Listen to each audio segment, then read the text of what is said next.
On February 2nd, 2015, I created my first YouTube channel, thus beginning my journey as a YouTuber. Now it's February 2nd, 2025. 10 years later.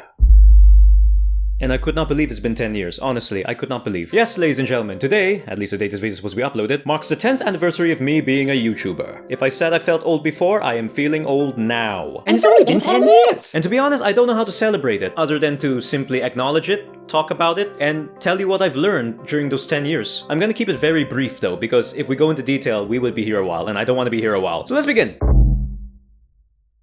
I was starting to feel bored, or rather limited in using DeviantArt. I wanted to do more than just simply create crude Photoshop artwork of a crossover between the Frozen franchise and the Sonic the Hedgehog franchise. I wanted to do more. And I was thinking about that while I was watching my favorite YouTubers at the time. PewDiePie, Markiplier, Jacksepticeye, Vanos Gaming, Captain Sparkles, and many, many more. And that's when it hit me. I realized that the majority of the YouTubers I watch, they're talking about video games, they're reacting to the games they play, and I myself am a very antisocial person. I have a hard time socializing. However, when I do need to socialize, the one thing I am good at talking about is video games. And that's what the majority of these YouTubers are doing. Maybe I could do that. Of course, that thought alone scared me, because like I said, I'm a very antisocial person. I still am today, but imagine how I was back then. There were also a lot more personal things going on in my life, but I'm not gonna get into that. Let's just say that some of that personal stuff ended up also influencing my choice of becoming a YouTuber. I didn't immediately create a YouTube channel. I wanted to see how it works. First thing I wanted to get was a recording feature that allowed me to record the games I played. And so that recording device was an Elgato, and I got to work trying to figure out how it works. It took a while for me, honestly. Eventually, I got it up and running and recorded 2 video games. One of them ended up becoming my first video. And the editing software that I used to edit that footage was the basic editing software that Windows provides. No joke. I'm not sure if Windows has that feature anymore, and that's what I used. And my god, it was terrible. It's not as precise as you wish, there's not much you can do. It was very basic. But that's what I did, and I created my first video. Alright, I got a bit of a hang of it now on how to record and then edit a video. Let me upload this video. That's when I created a YouTube channel. And so starts the YouTube journey. And a few days later, I uploaded my very first YouTube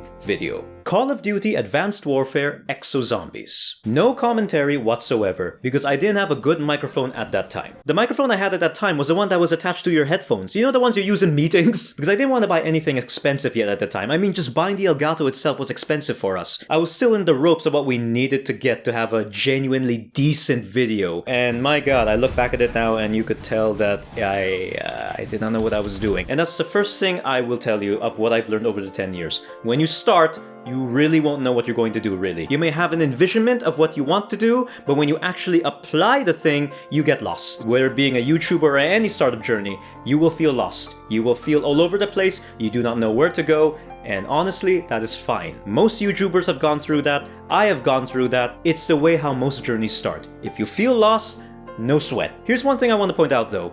Even though I am quite embarrassed with a lot of the stuff I made back in my DeviantArt days, going into a lot of photo editing and Photoshop artwork through my DeviantArt account has helped me a lot in how to create thumbnails now for my YouTube videos. So you learn stuff, and it will help you in other endeavors. I think it was also in 2015 that I bought a new video editing software that to this day, I still use. No joke. I don't remember when did I buy a microphone though. I think it was at the end of 2015 or at the start of 2016. I don't remember. And again, the microphone that I'm using right now for this video, is the same microphone that I used all the way back at the start of my YouTube channel. Yep, these things have been with me through these 10 years. Obviously, when you start out YouTube, you would want to get views and subscribers fast. You don't want to start out slow. And this mindset, doing stuff to get more views. Well, let's just say we'll talk about that later, but I just want to point out that in my early years of doing Too Many Raptors, a lot of the choices I made were done simply just to get views and all that stuff. 2015 was also the year I started this one thing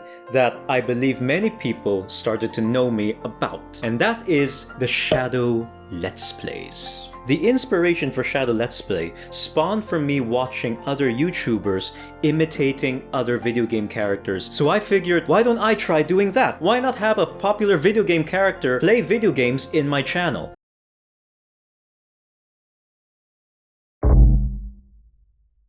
2016, I would say, is the year Shadow Let's Play flourished. I mean, a lot of people loved it. I understand that. However, it just wasn't fun. I wasn't enjoying myself, so I tried to find other ways. But the problem is, my channel now is growing upon the idea that people are now used to seeing non-human characters or characters out of this world play video games. So that's when I thought of the idea of becoming a Shadow lookalike. And that's when I started thinking of the video game Shadow the Hedgehog. And if you played that game, you would know what I'm talking about. There is a multiplayer section in which you get to play Shadow androids, one that looks exactly like Shadow and one that is in a different color.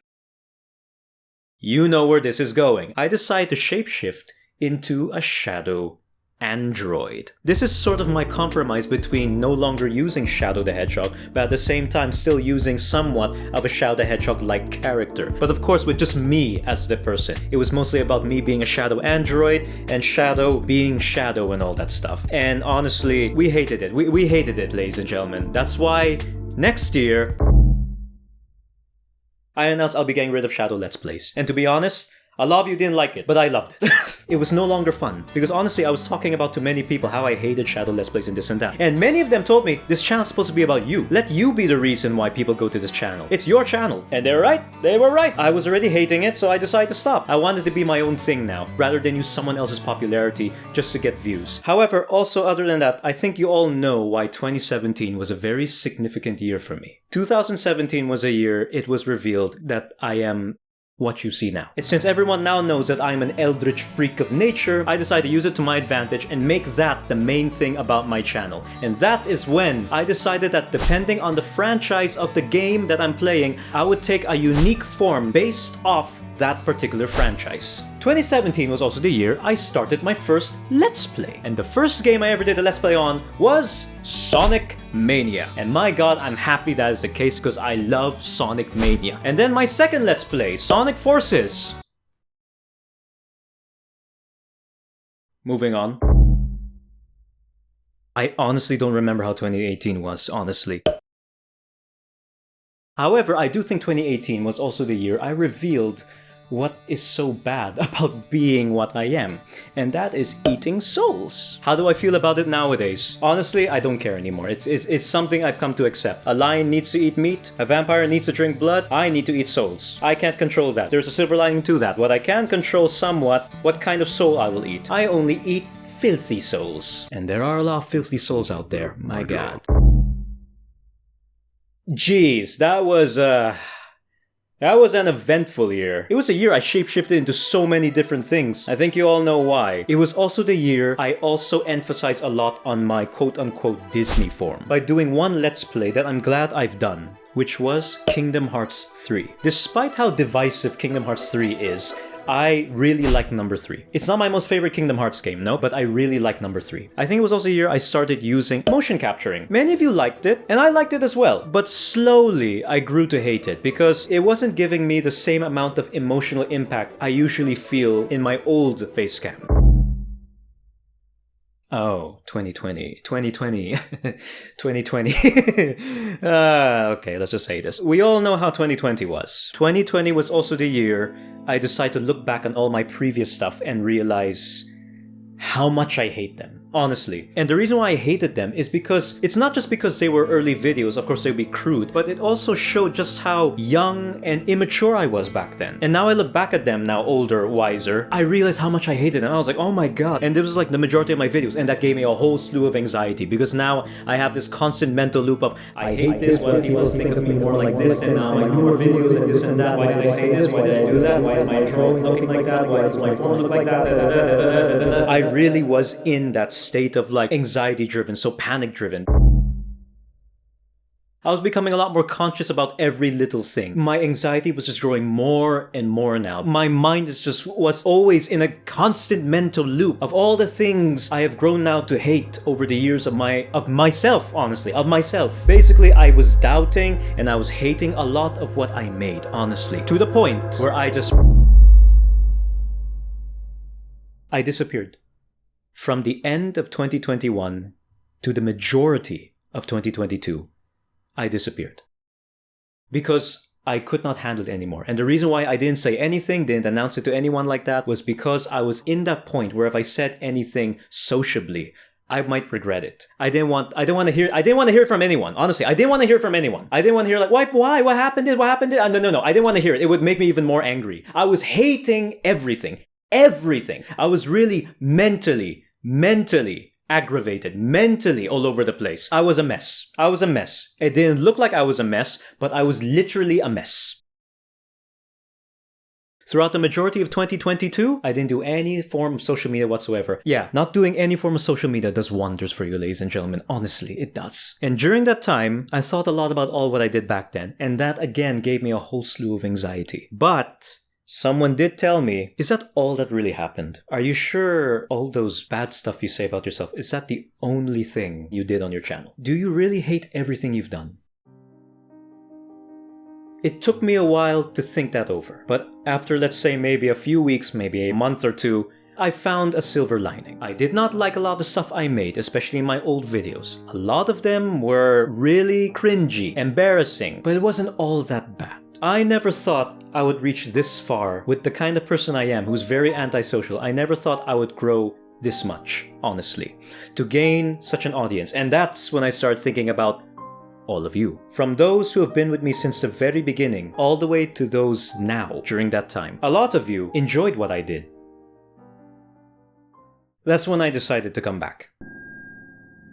But this time, I'm changing things. I've grown so much. I'm no longer that young, immature little back then. Things are a bit different now. I looked back on all the things I've hated about myself and just threw them away. And other stuff, I will refine it. Others that I did like about myself, I will carry it over in this channel. Basically, I'm treating my Too Many Raptors era as a learning experience. My young era. This new channel is meant to signify my more mature era. I mean, I'm still immature in a lot of areas, but you know, at least it's now to a more controllable point. So that's a significant thing about 2022 for me. 2022 was the year I came back.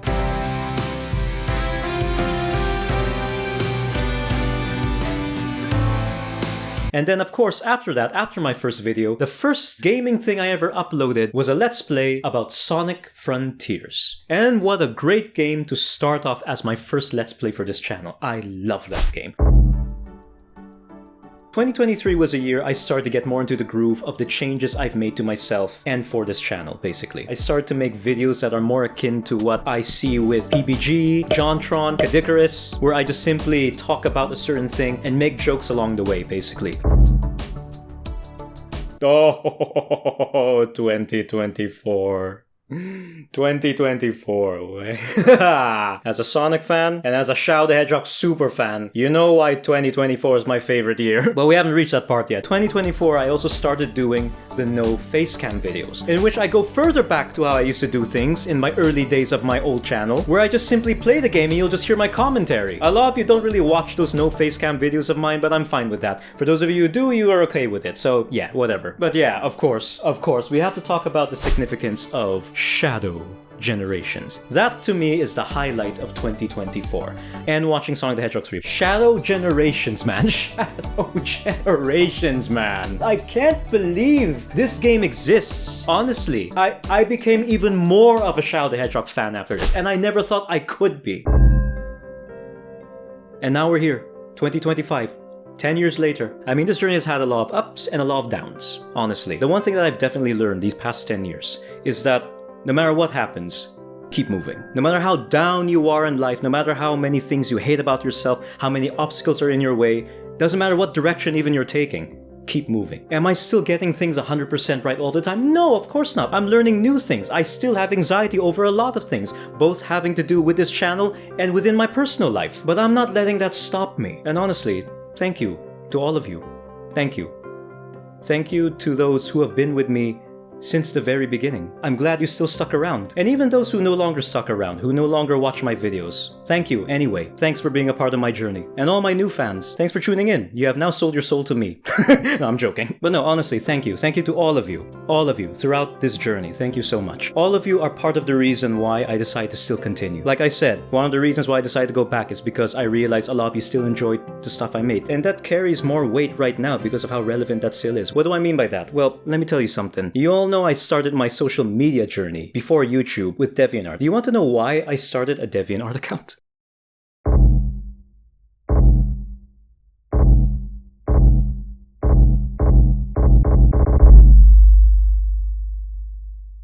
During that time, I was into the craze of Frozen. Frozen brought my spark back. It also brought this feeling that I honestly never felt before, this feeling of creating something. Wanting to create something simply because you wanted to. I wasn't an artist, I didn't know what to do about it, so all I did was basically take a poster of Frozen and just edited it to add in Sonic characters. It was very crude, and honestly, I look back at it now and it's embarrassing. But I showed this off to my friend, and his reaction was surprising to say the least. Take note, he's not a Frozen fan, he's not even a Disney fan, he's not even a Sonic the Hedgehog fan. Yet, he was surprised how I was able to make the Sonic characters kind of look like they were part of the poster. He was surprised by that, and he was happy. He was like, "Whoa, dude, this looks awesome!" And he started showing it around to everyone, embarrassingly. But I was happy, delighted that someone was happy with something I made. And that's when I thought, can I show this to more people? And that's when others told me, there's this thing called DeviantArt, why don't you post art there? And that's what I did. And that is why a lot of you are so significant on this journey, because that feeling still carries on. That feeling of happiness and delight because someone is happy of what I made and had fun. That's how I feel with all of you, honestly. Despite all the changes I made to myself, all the things I say about myself, despite all my fears and worries and all that stuff, you're all still there. You didn't have to do much. All you had to do was just simply be there. And that is enough for me, and I thank you all for that. I've grown a lot. I look back and it's hard, because so much has changed in just these 10 years, honestly, and I'm surprised. It's only been 10 years. 10 is technically a small number, but for us, that's almost like an era. A lot has happened in 10 years. And so thank you all so much for that, honestly. And thank you to everyone in my personal life who has helped me and been a part of my journey here through a YouTuber, even if it's just in the background. Thank you all. Really. Here's to 10 more years. 10 more years of fun, happiness, success. Living.